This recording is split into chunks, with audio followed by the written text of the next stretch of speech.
Hello, everybody, and welcome. And a very special welcome to Ed for getting up at an unearthly hour in the morning to talk to us, and on his day off as well. It's clearly a very topical subject. We've all had COP, whatever it is, 26, whatever it is, for the last fortnight. And so this is a talk about how the wine industry can be part of that. Ed has got a very good background to tell us all about this. His PhD was in geography from the University of Auckland, and there he developed a passion for sustainable resource management, which he first used in central government in New Zealand, and then moved to New Zealand wine growers in 2016, responsible for biosecurity and emergency response, where one of his little problems was the brown marmorated stink bug. I expect he's happy to be slightly further away from that at the moment. In 2019, he took on the role of General Manager of Sustainability. And in that position, he's going to tell us about a carbon neutral wine industry, the road to 2050. Over to you, Ed. Thanks very much, Liz. And yeah, it's a pleasure to be here. I appreciate everyone's attention. Look, yeah, as Liz said, I'm Ed Massey, the General Manager of Sustainability at New Zealand Wine Growers. We're the industry organisation that represents grape growers and winemakers in New Zealand. So everyone from a farmer with a small holding of grapes right through to multinational drinks companies. So we've got a broad audience. The New Zealand industry is relatively small on the world stage. 1% of global production, around 40,000 hectares planted, and 370,000 tonnes crushed in the 2021 vintage. We're spread out in the South Pacific between Northland and Central Otago and both islands of New Zealand, with our key region being Marlborough, where I'm based in the top of the South Island. Our key varieties, Sauvignon Blanc is our as our champion and is really the engine of our industry, and makes up almost 70% of production in New Zealand. We're a relatively young industry. We've although grapes have been planted in New Zealand for 200 years, only in the last 40 have really focused on commercial modern winemaking, and really only in the last 30 have we started to take our product to the world. And there's been real rapid growth in the last 30 years. And last year we got up to around $2 billion in export sales, coming from single figures in the millions at the start of the 90s. So it's really grown rapidly in my lifetime. And that's why for us, sustainability is a real benchmark and commitment of the New Zealand industry. We don't have the 400, 500 or 1,000 years of tradition to fall back on. So our commitment to sustainability is a real distinctive point or distinctive element of our entire industry. And that's why climate change is so important for us. And the first thing to say is just to point out how real climate change is in our industry. We rely on that diurnal temperature range between warm daytime temperatures and cool nighttime temperatures to drive the distinctive flavors in our wine. And the research we've conducted with NIWA, New Zealand's National Institute of Water and Atmospheric Research, has really highlighted the potential for warming in key wine regions, which may threaten that flavor and those profiles. And when you think about warming, New Zealand has already warmed 1 degree in the last 100 years. And when you look at the graph here on the right, we know that whatever actions that we take now we will continue to warm until mid-century, so into 2050. So we've got another 30 years of warming ahead of us before a potential range of paths start to diverge around where we can go. And so taking action now is absolutely essential, for all of us, but in particular for the wine industry, to show leadership in this area, but also to do what's best for itself to mitigate the potential impact of climate change on how we grow our grapes and make our wine. Also, when you look at climate change and its impact on New Zealand, typically grapes are grown down the east coast of both islands of New Zealand. And just because of our geography, predominant wind comes from the west, hits the mountains in the middle of both islands, and then there is reduced rainfall on the east coast. So looking back, the weather tells us that over the last 25, 30 years, since 1995, that New Zealand has been getting drier. And so when you combine getting warmer with less rainfall, a higher snow line, and less recharge into the aquifers, water security is another real key issue for us with regards to climate change. And look, even from an anecdotal level, when I was a child growing up in Auckland, there was frost on the ground in winter in Auckland when I played football on a Saturday morning. 35 years later, that frost is gone. And so while I no longer live in Auckland, we can see the warmth of climate change starting to have real impacts on our daily life. So that makes it really important, for the wine industry to act, but we act within a wider context. Our government, the New Zealand government, has set an ambitious regulatory target for the whole country to be carbon neutral by 2050. And to do that by a combination of reductions in emission, but also of offsetting. As an industry, in 2019, we decided to make climate change a key focus area of our industry environment strategy, and set a target of beating that government goal of trying to become carbon neutral ahead of that 2050 deadline. And I think you referred to COP 26, and what that really encouraged is that the time for talking is over, and the time for action is now. And I think that our government has talking about a new goal of halving our emissions by 2030. Now that's only 8 years away. So rapid action is needed from all players in central government, in business, right throughout the world, if we're going to be able to make those choices that I showed on the graph around which path we take in terms of warming in the second part of the century. So it's really, really important for our industry to be part of that positive change and demonstrate our commitment to the people and places that make our famous wine by focusing in on reducing emissions.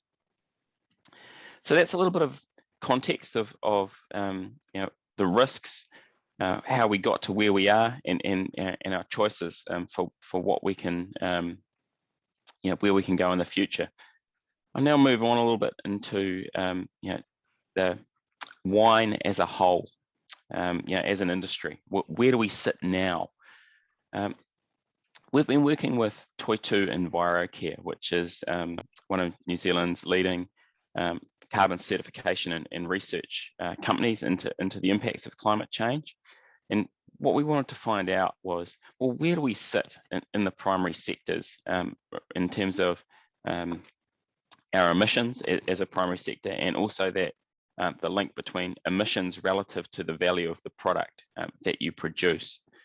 And Toitū have clients in our industry, vineyards, individual wineries, and using that data as well as a literature search, these are the results that they came up with. And so the graph shows a range of common land uses in New Zealand and their their relative emissions per hectare.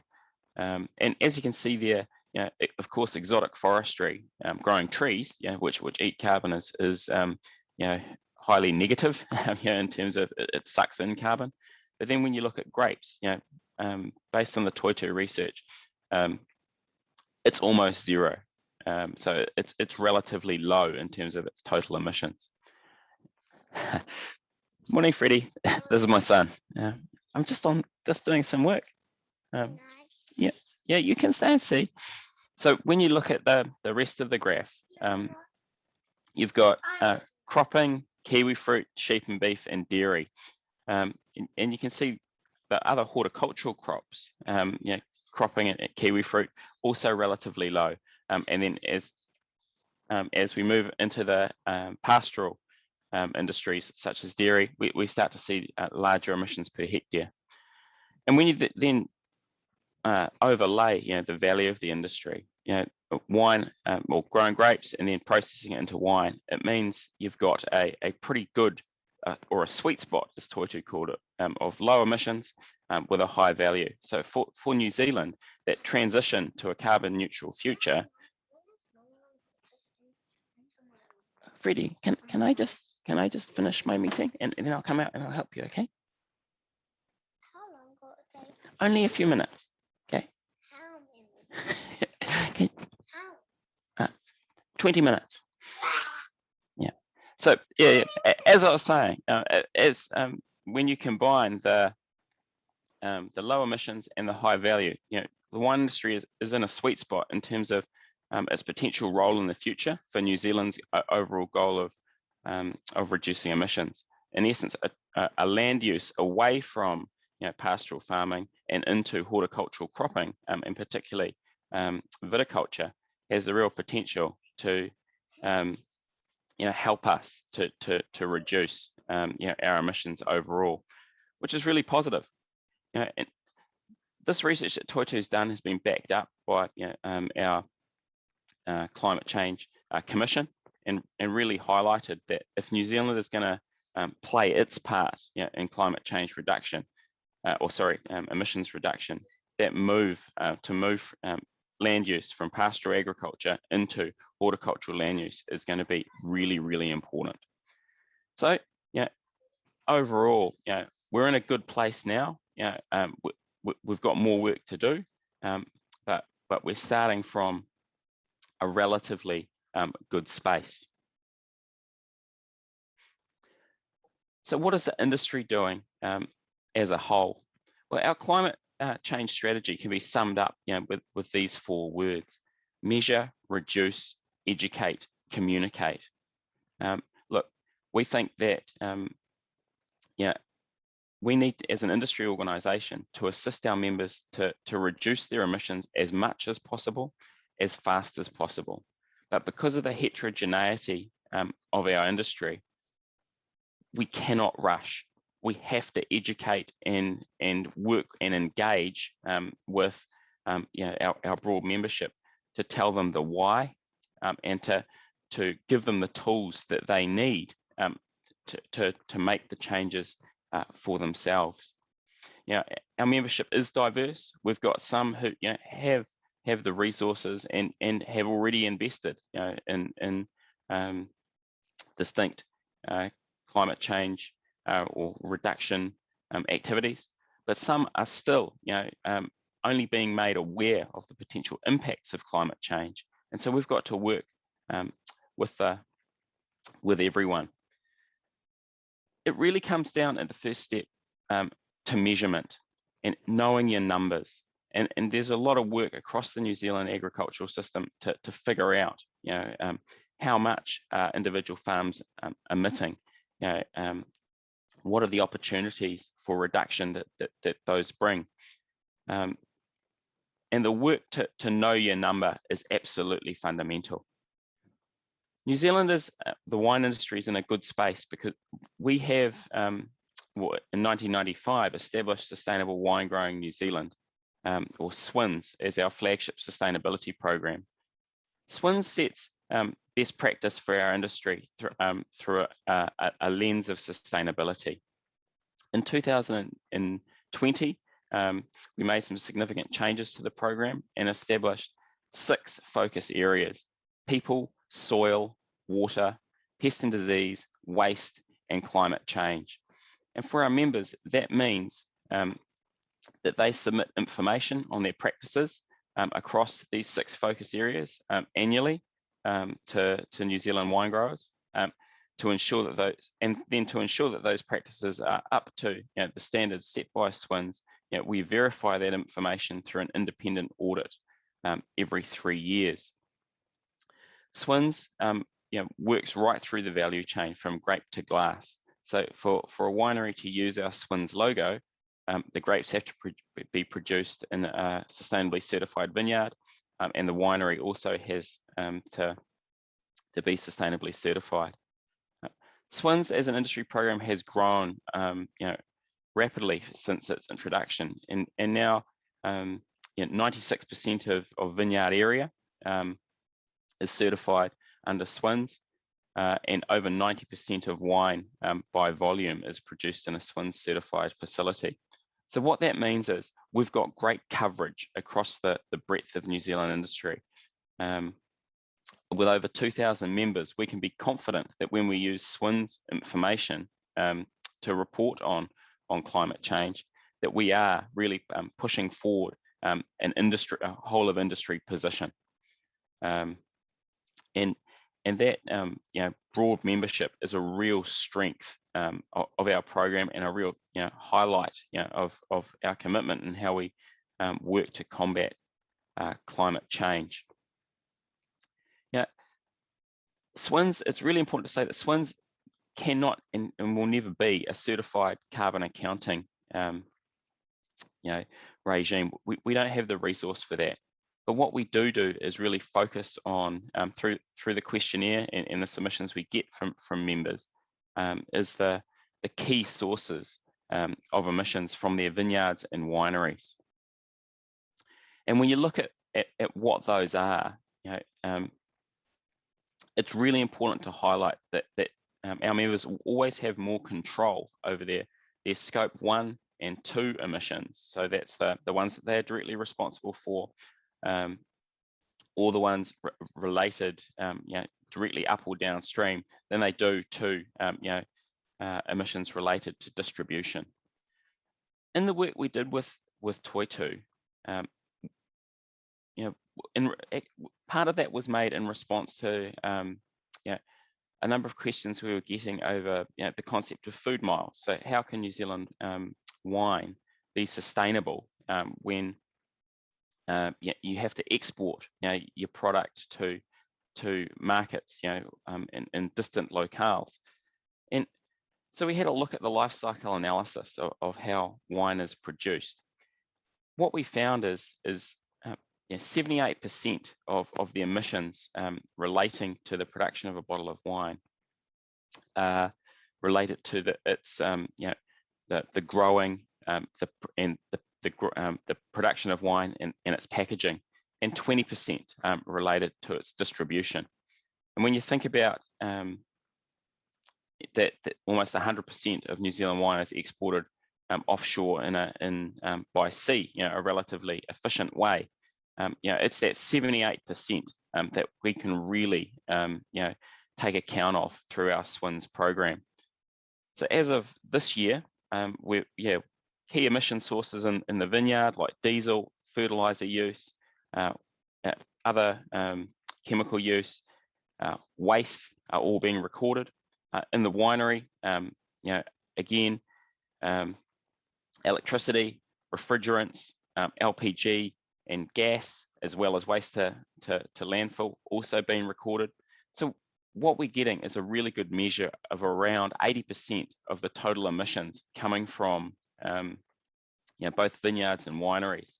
When you combine that with the overall coverage that we've got, really, really high percentages of SWIN's membership, what we're painting is an industry-wide picture of the New Zealand's production footprint of greenhouse gas emissions. We think that's world leading.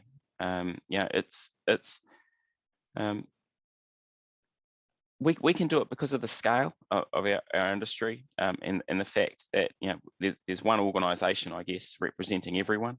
But we think that this will give us some of the information that we need to guide our policies in the future to encourage and incentivize reductions from an industry level, as well as the incentives that are put in place by the market. So how do you reduce? Well, this is an example of a GHG vineyard emission summary. So this is what we're aiming to get out to each of our SWIN's member vineyards, for example, which tells them where their emissions are coming from, and also benchmarks them against others in the region and their greenhouse gas emissions footprint. What we've found is through SWIN's is this benchmarking really drives sustainable behaviour, because it enables members to really align decisions to reduce their emissions with decisions that make financial sense. So, for example, with diesel use, one of the key tools that the New Zealand government has at the moment to achieve neutrality is through the emissions trading scheme, essentially putting a price on emissions and adding that to the price at the pump. And so our members each year, to get closer to 20 to 50, the government's going to ratchet up what the cost of diesel is. And so any information you have which enables you to make decisions around your diesel use, for example, or your fertilizer use, to reduce that is going to drive cost saving behavior, but also behavior which is better for the planet and combats climate change. So we'll be sending out these types of emissions reports to all SWIN's members from next year. And this is where the education piece comes in too. It's quite confronting, I guess, for members, especially with climate change being a relatively new part of SWIN's, to see this information in raw terms. So that's why we've included some really sort of, I guess, key comparisons to enable people to get a better understanding of how they place relative to other things that they'd see going on in the world. So you see that this vineyard, which emits 12.5 tonnes of CO2 over a season, that's equivalent to flying 4.7 times between New Zealand and London, or driving 47,400 kilometres in your car, which is quite a long way.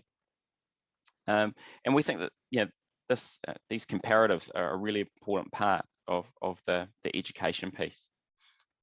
As you can see, as an industry organisation, our job is to provide people with information, and we provide tips and tricks for diesel and how to calculate your diesel, so that our members will be much more aware of how to measure and then reduce their key sources of emissions. When you think of education, you've got to rely on the science. You've got to be science driven, and so that's why I work with Toitu.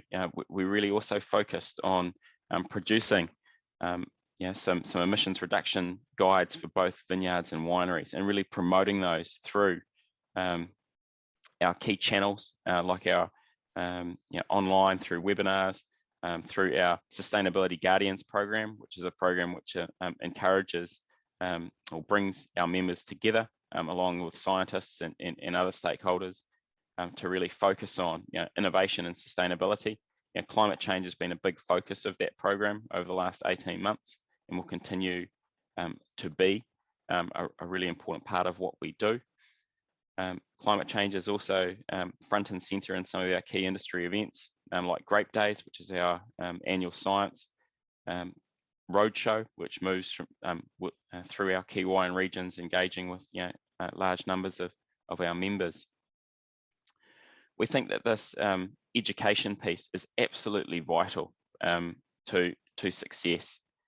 We need to know, or we need to encourage our members to know not just what their numbers are, how they can reduce them, but also the potential impacts and the on their holdings and the potential cost savings that they can make by reducing their emissions across the scope of their activity.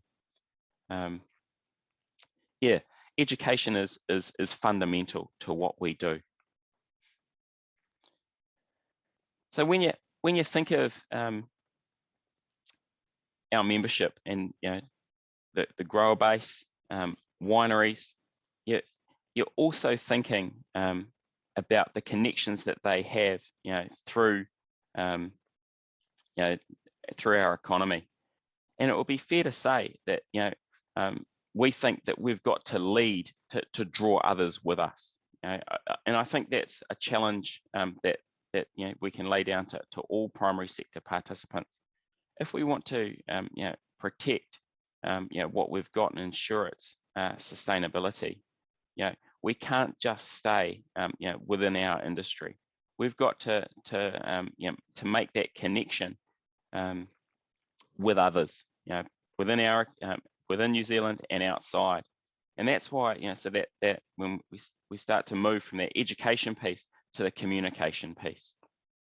And so when you're in New Zealand, one of the key elements that we've got is communicating with central and regional government.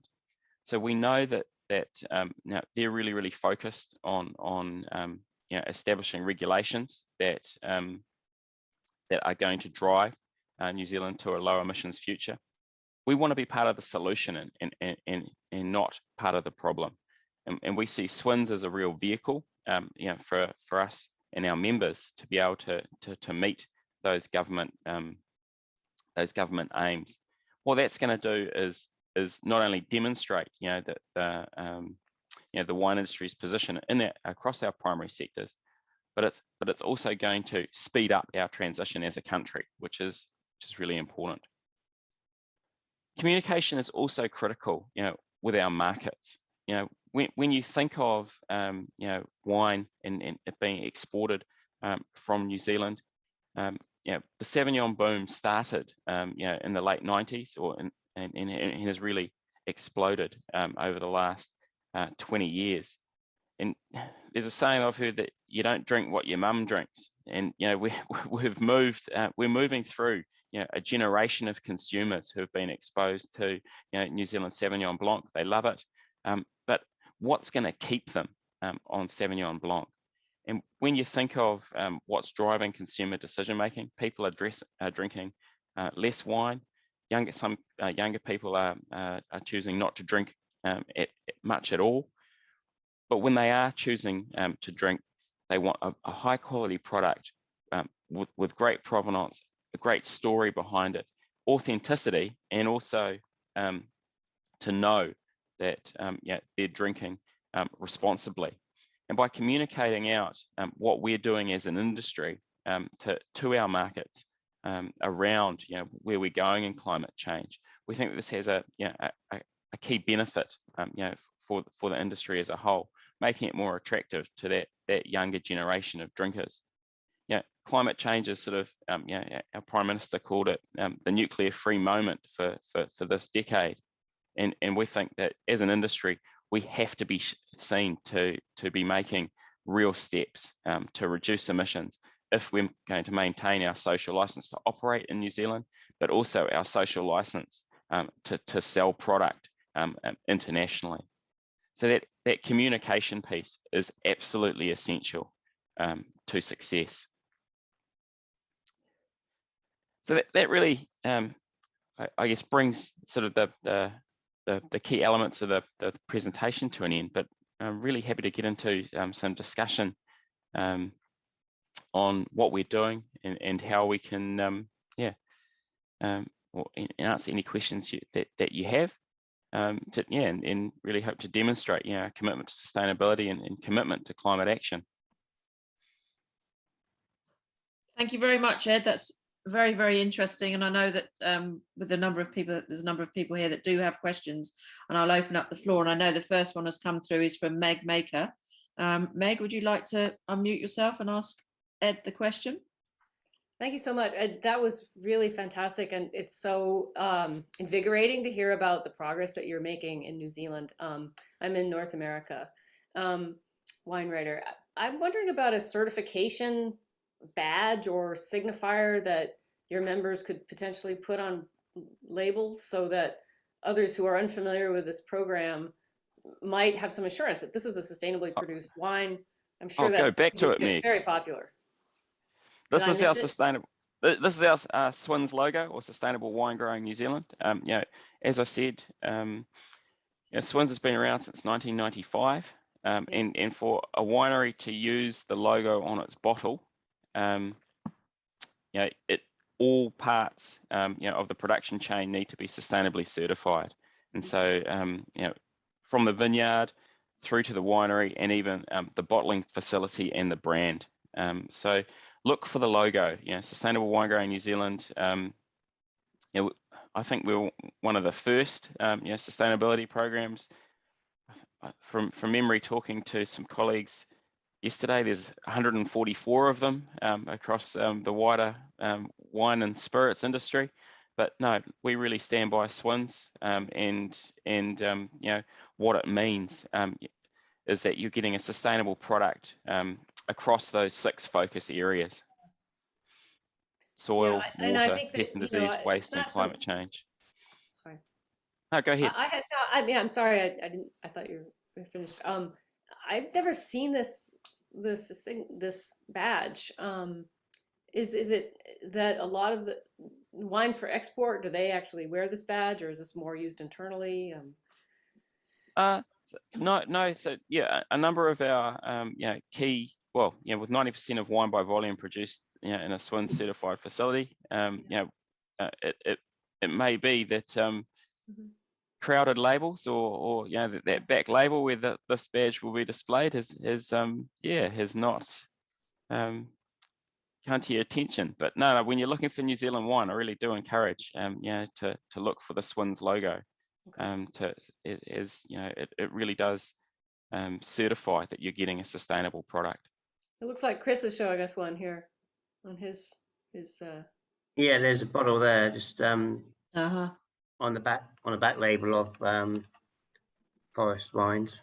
So yeah, most of them have them on the back label or on the capsule or something like that, but they do sort of appear, as Ed says. Fantastic. Yeah, I think the problem with it is that it is actually so small, so it's difficult to see what it signifies. I think it's almost on every single New Zealand bottle that you see, but you really don't notice it, and you have to look at the really tiny text to see what it signifies. Interesting. Thank you. Thank you. Richard, would you like to make your comment? You've made a note here. Oh, yes. In addition to saying good morning to Freddie. Yes. Yeah. Hi, Ed. Thank you for your talk. Hi. My question, God, there's so many questions I could ask, but I'll try and be focused. Concerns organic viticulture. What proportion of outfits growers are organic in New Zealand, and do we need more aggressive targets for organic viticulture if the climate is drying up, getting drier, as you say? Because just as a general thing, whatever wine region it is that we're discussing or talking about, I so often hear the same statistic, which is currently there are around 10% of growers who are organic. There may be more in New Zealand, and it always just seems so unbelievably small. And I just wonder whether, as an industry, we need to be setting more aggressive targets here, if by going organic, that's going to have a really substantial effect on reducing carbon emissions and carbon footprint. That's a very interesting question. And look, New Zealand does have, a strong organic industry. Around 7% of our holdings are quite low certified. though, isn't it? That means 93% aren't. Sorry, I'm not having a dig. It just, but the figures always amaze me. how low the figures are. And I just wondered if anyone is setting ambitious enough targets, or is it just going on best practice? I think there's some key elements that's really important to understand, with organic viticulture. Look, we've got an equivalence arrangement with Organic Wine Growers New Zealand and BioGrow, which is the certification company that certifies the vast majority of New Zealand's organic holdings, which means through equivalence that the information that BioGrow doesn't collect, our equivalence members are asked to input information, including in the climate change space. And so I think when you compare the two sustainability systems, SWINS and BioGrow, BioGrow is perhaps more focused on particularly the rules around pest and disease and the inputs that you can or cannot make in your vineyard, whereas SWINS has a slightly broader gamut, you might say, including more specifically on climate change. There's work going on to really highlight some of the choices, I guess, that organic viticulture means or provides you with, and one of those is around the question of emissions. And I've actually been just recently talking to one of our companies, Churton, and they've made the decision on their small holding, to actually going back to horse drawn for some key viticultural activities, and on a 4 hectare block you can probably do that, but when you on a 200 hectare block, you might not be able to. So I think without wanting to sound trite, it is horses for courses, and I think it's organic viticulture, certainly. But maybe organic sounds good, but in the grand scheme of things, because I'm not enough of an expert to know that, I'm not an expert at all. I'm not knowledgeable enough to know. I mean, organic always sounds good and very laudable, and we love looking after the environment. That's great, but actually, in the grand scheme of things, do you think it would make a huge difference if suddenly 50% of New Zealand growers were organic rather than 7%? In the grand scheme of things, would that make a big difference? So let's go through to this graph to really highlight it. So if you're going organic, what it means is that the emissions associated with that synthetic fertilizer and synthetic chemicals that you're using, is much reduced, because you're not using them in your vineyard. However, what are the other techniques that you are using to make up for that? And it might mean slightly more emissions. For example, you might need a couple more tractor passes, or to mow instead of using herbicide. You might need, so there are certainly swings and roundabouts. But when you think about it, though, organics is a really important part of our industry. It's focused on, it's easily understood by consumers, and it is certainly a really important sustainability certification system that we have in New Zealand and worldwide. And look, there's when you're comparing, it's really they're both good, and it's apples and oranges around the specific parts of the system. I realise trade-offs between them. I realise it's more nuanced than just being organic or not. It is interesting. Final tiny question: do you think that 7% figure is too low? Look, I think there's always opportunities to make transition to organics, and it's certainly something we work with with Organic Wine Growers New Zealand to encourage and educate our members around what's going on. We also work very closely with them to educate on best practice for looking after the soil in the vineyard, because I think for me that's one of the real key things that is critical for our industry, but also really, really important to bring the learnings in from organics and apply those where they can be to other viticulture. Brilliant. Realise it's a complex area. Thank you ever so much, Ed. Cheers.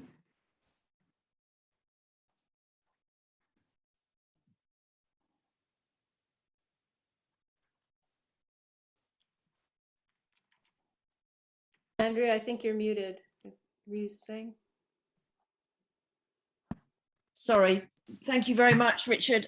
Yes, Keith Granger's got a question here, and it's probably better for him to ask the question himself. Keith, I hear you're see you're unmuted. Go ahead, please. Okay, I think you can hear me now. Firstly, just back to Richard a moment. According to Dr. Richard Smart, the carbon footprint from organic viticulture is considerably higher taken overall than so-called conventional viticulture.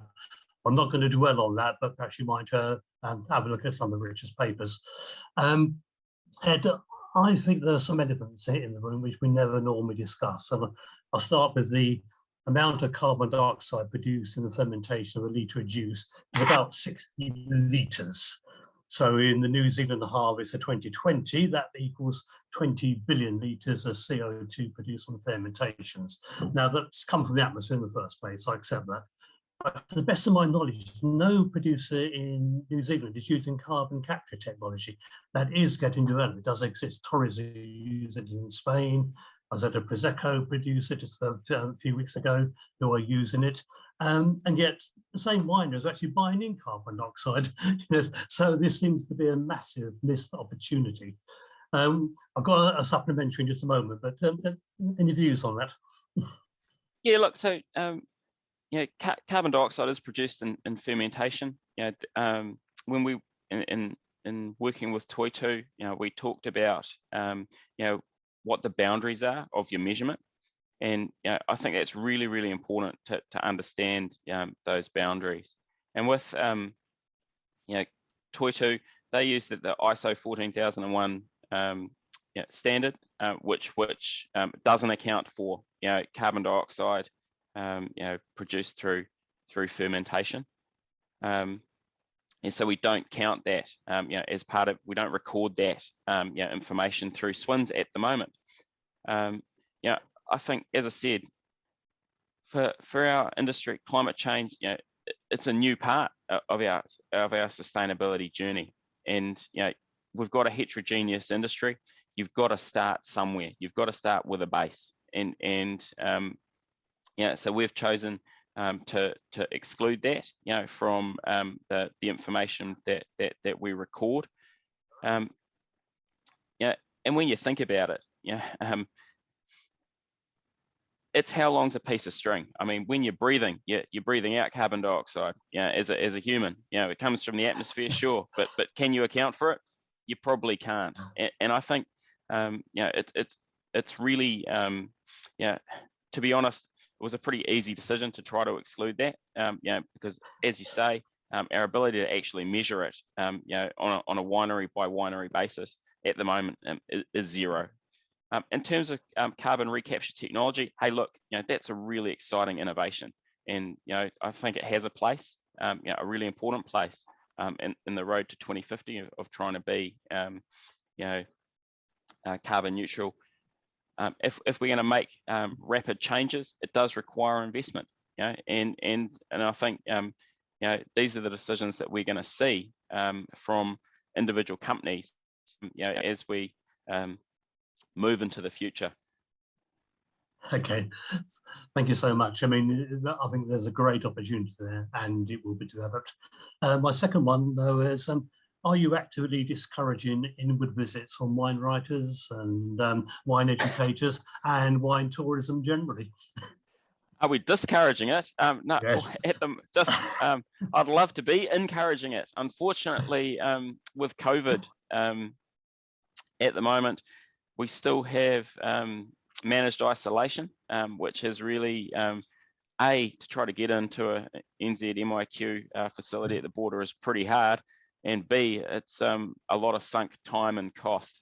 So essentially, overseas travel into New Zealand has cratered, which is good from a biosecurity perspective, but but not so good from yeah, helping us to show people our story. The point I was making, somewhat tongue in the cheek, is that if I come to see you, I'm going to have quite a heavy carbon footprint that perhaps ought to be discouraged. Excuse. That's my son in the background, I'm sure. I don't know, actually, it's my dog. My apologies. Out you go. It's a lively house there this morning. I think is. Per had a quick follow-up question there. Per, are you? Yeah, sure. Ed, if you could maybe turn back one slide to the one where you showed the scorecard type of thing with the, or maybe what was the other direction? Yes, this one with the. Yep. I think that's a fascinating, fascinating document. I wondered, how far have you come with that? Is that something you do already? Is it something that you send out to all the members, or is it something that will come? Or because it's to me it looks like a fantastic tool and a really concrete thing that can make people change the behavior. Yeah, no, so this is something we're aiming to roll out, the individualized reports, you know, for next season. The national report, or the national emissions report, we're hoping to release this year based on you know, the first year's data that we've collected for the 2020-21 growing season. And so, yeah, I agree. I think, you know, this is the type of tool, the benchmarking that can actually incentivize and drive behavior change.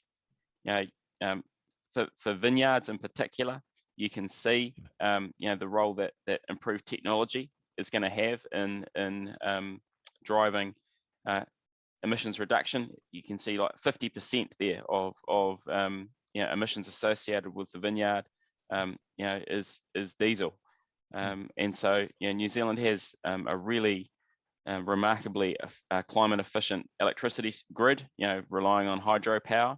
So, you know, in the future, as you know, electric options become, you know, more available and more affordable, I think there's real potential in that space to drive down emissions and drive down, you know, cost. And the intention is that you will do this on a producer per producer yes, level, yes, so everyone yes. Individually will get this. So every SWINS member, so every SWINS member with a vineyard, yeah, vineyard member will get this. Wineries will get this if they choose, because a number of wineries are moving to be certified themselves. So, you know, we've had real pioneers like Yealands, Lawson's Dry Hills, that are carbon zero certified. Villa Maria, now part of Indivin, which was carbon reduced. They enter their data already and are certified independently. But if they choose, they can get the winery reports as well. Thank you very much. Thank you, Per. Liz, would you like to ask your question?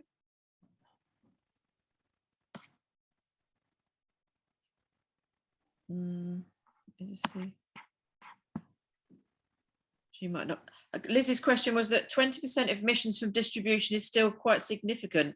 What possibilities are being pursued to reduce this?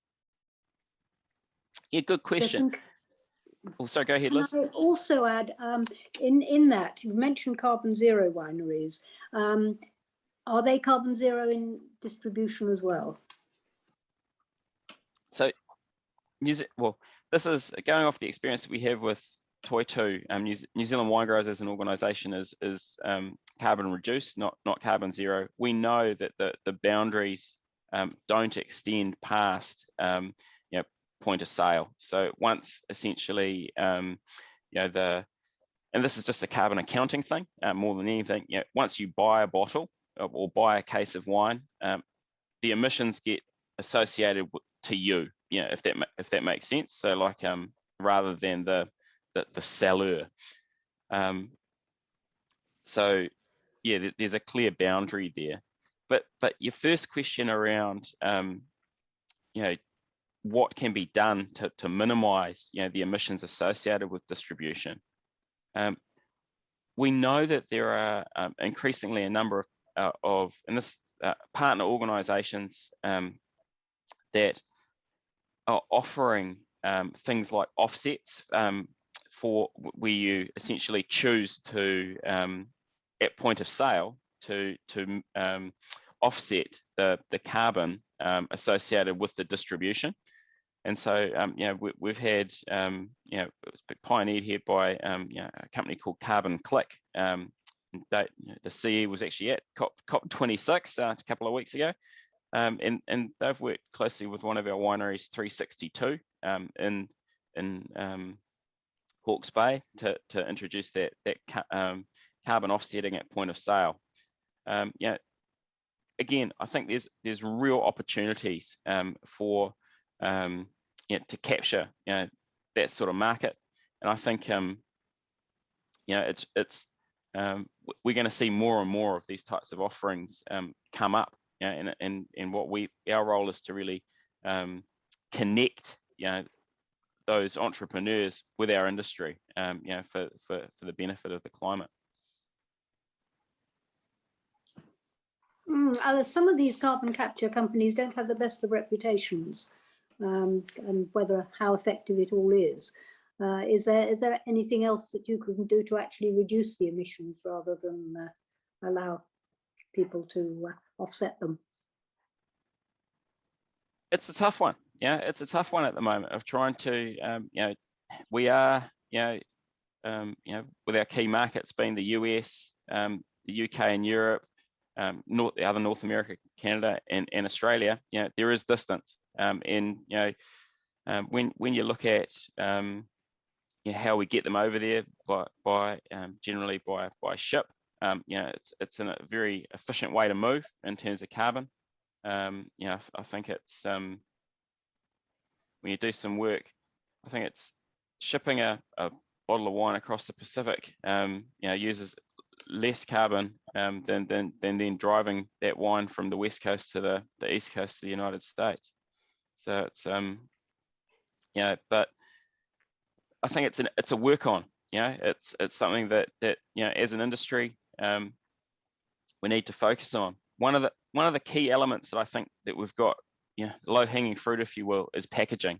So I don't have a winery scorecard here, but packaging represents, in the production of a bottle of wine, around between 30 and 40% of all emissions associated with that production. It's really significant.